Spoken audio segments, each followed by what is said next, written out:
Hi guys! Once again, welcome back muli sa ating munting channel. Panibagong araw at panibagong reaction video naman po ang ating pag-uusapan ngayon. Bago ang lahat, kamusta yung mga solid Jomcar fans natin? Kamusta yung mga Kalingap supporters natin na walang sawang sumuporta? Maraming salamat guys sa inyong walang sawang pagsuporta sa ating maliit na channel, no? So mag-ingat po kayo palagi saan man kayo naroroon. So ngayon nga po guys, parang ito na ba yung huling reaction video natin sa Jomcar? Kasi nung nakaraang araw ay sinabi po mismo ni Nanay Cynthia na bawal na po reactionan si Carla. So pag sinabing si Carla, syempre kapartner niya si Jomar, kaya bawal na nga bang reactionan yung Jomcar? So mamaya guys ay atin pa yung pag-uusapan at bibigyan din natin ng opinyon ang nagiging pahayag ni Nanay Cynthia. Pero bago tayo magpatuloy, please don't forget to subscribe sa ating channel, paki-like and share na rin ang ating video para mas i-recommend pa tayo ni YouTube.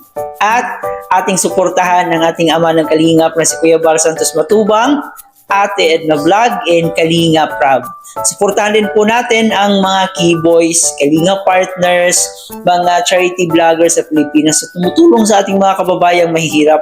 Huwag nating kalimutan. At nandyan din po yung mga kasama nating Kalingap reactors, especially na po ang Karepa, Watchers, Strikers, lahat po naman nagko-content sa Kalingap, lahat ng mga legit Kalingap reactors guys. So atin pong suportahan. Ngayon nga po guys ay panoorin man natin to kasi ito yung pruweba na sinabi talaga ito ni Nanay Cynthia na pinagbabawalan na nga niya talaga ang Keyboys reactors na i-content itong si Carla. Ito, panoorin man natin to.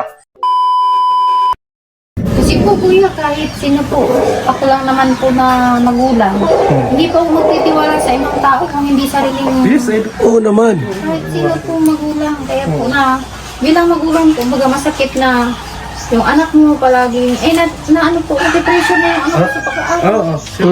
Kahit ano po, palagi sila na pinag-uusapan, ganito, ganyan.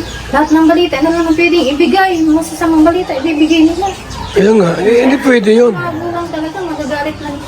Pero yun tinapos ko na kasi yung ano na yun.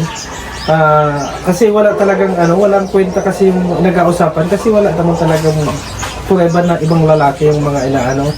At yung mga commentator na mga nagme-message, yung mga nagsusumbong, same lang na yung pero hindi na inabot ito sa pinsan.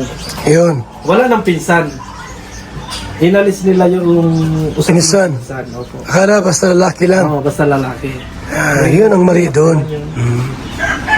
Ano na yan, sabi nga lang, klaro na. Kasi nga, nalinaw na natin, ayos na natin. Kaso alam yung mga nagko-comment, minsan ay ina-trigger din yung ibang mga commentator. Kaya, ano ba, katulad nung nakita nila yung comment na yun, bali bago na naman. Kaya sabi ko nga doon sa mga nagsusuporta, kung talagang kayo nagsusuporta kay Carla, kung ano man yung ikinoment na yun, huwag na ninyo para sumbong. Yun. Kasi hahaba yun. Kasi sabi ko, wala na, tapos na kasi wala na rin namang Kasi alam natin, pinsan, ano ba yung issue natin? Ako may pinsan din akong babae. So, karapatan na minsan, kasama yung magpinsan. Gusto ko din po makausap si Kalingap Prab po.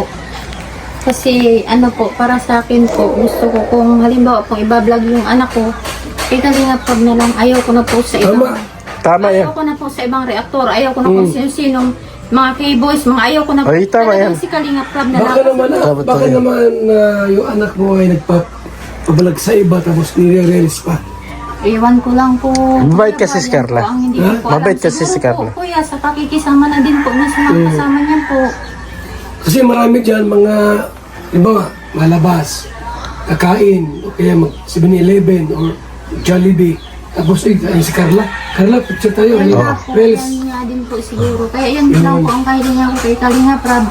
Na halimbawa pong ibablog na yun ng anak ko, pinagbabawalan ko na po lahat ng K-boys, dapat si Kalingap Prab lang. K-Boys! Pinagbabawalan ko na po sila lahat lang ng Ha? K-Boys! Kalingap Prab lang po.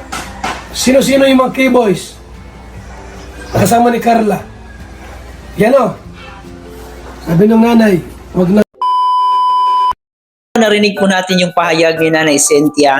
So para sa akin, siguro nadala na rin siya sa bugso ng damdamin. Kasi sino ba namang ina na gustong makita yung anak niya na nahihirapan, lalo ngayon na nag-aaral si Carla, so sobrang pressure po sa pag-aaral, dagdagan mo pa yung mga bashers, yung mga sumbong-sumbong, kaya syempre bilang isang ina ay karapatan niya talagang protektahan yung anak niya.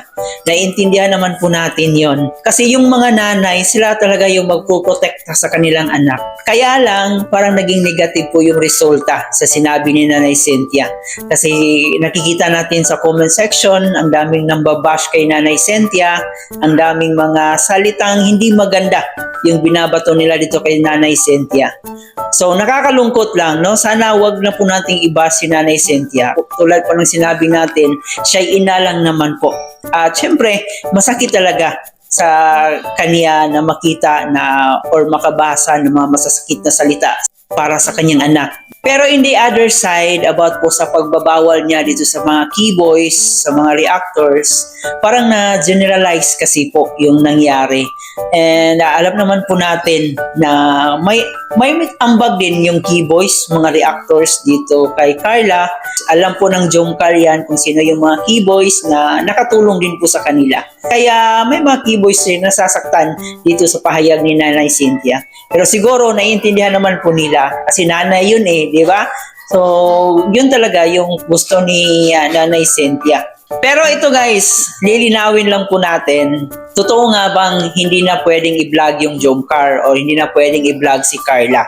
And base po ito sa pahayag ni Kuya Bal nung nakaraang araw yung live niya, dito guys ay sinagot po niya yung pahayag ni Nanay Cynthia na bawal na nga bang i-vlog, especially sa keyboys at reactors. So dito po guys, nilinaw po niya na pwede naman pong i-vlog yung Jomcar. Pwedeng i-vlog si Carla or pwedeng like for example, makiki-selfie, makiki-picture, wala naman daw pong problema yon. Pero ang importante ay hindi pwedeng mabash si Carla. Kung ikaw ay magbablog kay Carla, dapat responsibility mo na hindi mabash itong si Carla. So yun po yung punto ni Kuya Bal doon sa kanyang live. And I hope malinaw po sa mga Jomcar fans, sa mga nagbablog sa Jomcar. So yun po ang sinabi ni Kuya Bal dito. Sa ngayon wala pa pong pahayag si Kalinga Prab patungkol dyan. So hintayin natin kung ano rin yung pahayag ni Kalinga Prab. Kasi yung sinabi natin na hindi po bawal is galing po yun kay Kuya Bal. Kasi may mga content creator, may mga reactors, may mga vloggers na for the views lang, no? Wala silang pakialam kung meron mang mabash or wala, as long as malaki yung views nila. Sabihin na natin may mga pasaway din kasi na keyboys, kaya yun, parang napuno si Nanay Cynthia. So yun po nasabi po niya. So yun po guys, pwede pa naman tayong mag-vlog dito sa Jomcar. And siyempre tuloy-tuloy lang po tayo.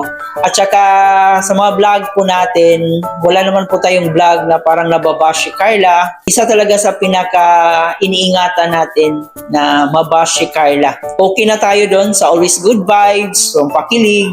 So yun lang po yung topic natin. Ayoko din mag-topic ng mga negative about doon sa Jomcar. Always positive vibes lang po yung topic natin dito. Maraming salamat guys yung pagsama. Huwag kalimutan mag-like and share ng ating video. And of course, subscribe na rin guys. Once again, Chloe TV, thank you for watching.